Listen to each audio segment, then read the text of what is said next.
Ahoy, mateys! Welcome to the thrilling world of the Golden Age of Piracy. Between 1650 and 1730, the Caribbean and the Atlantic teemed with swashbuckling adventurers, ruthless outlaws, and legendary figures whose tales continue to captivate us today.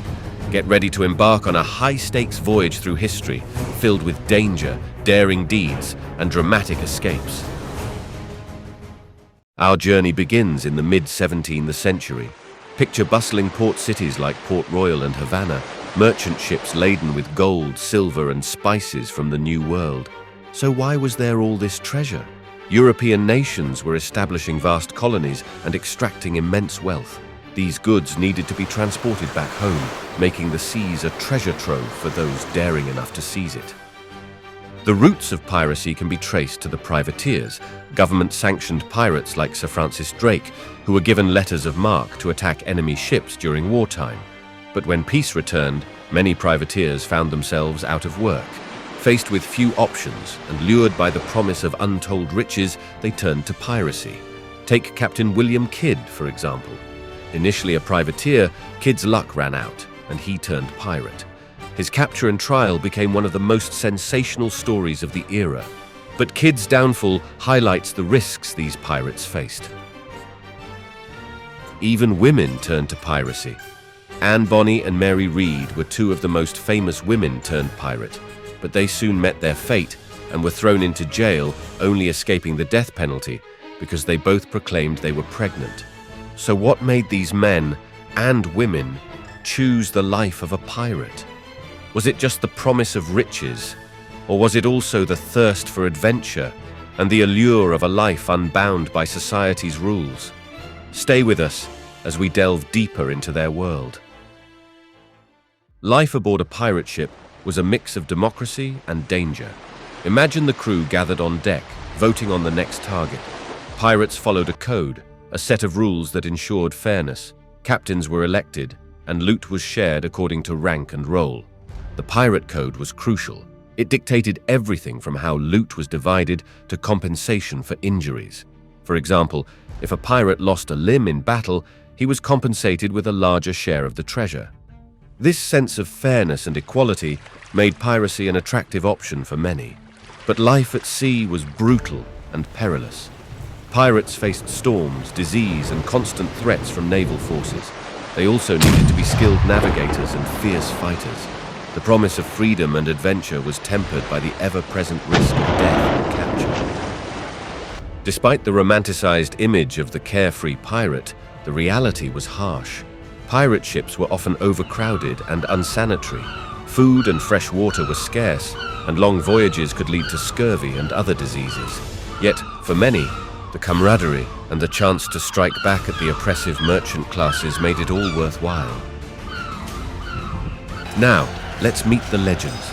Blackbeard, born Edward Teach, was perhaps the most feared pirate of them all. Known for his terrifying appearance, he would tie slow-burning fuses into his beard and light them during battles, creating a fearsome image of a demon from the depths of the sea. Then there's Anne Bonny and Mary Read, two of the most famous female pirates. Anne Bonny, born in Ireland, defied societal norms and joined the crew of Calico Jack Rackham. Mary Read, disguised as a man for much of her life, also joined Rackham's crew. These women fought fiercely in battles, proving that piracy was not solely a man's game. Henry Morgan, the pirate who became a knight, walked the fine line between lawlessness and legitimacy. He was known for his audacious raids on Spanish settlements, including the sacking of Panama City.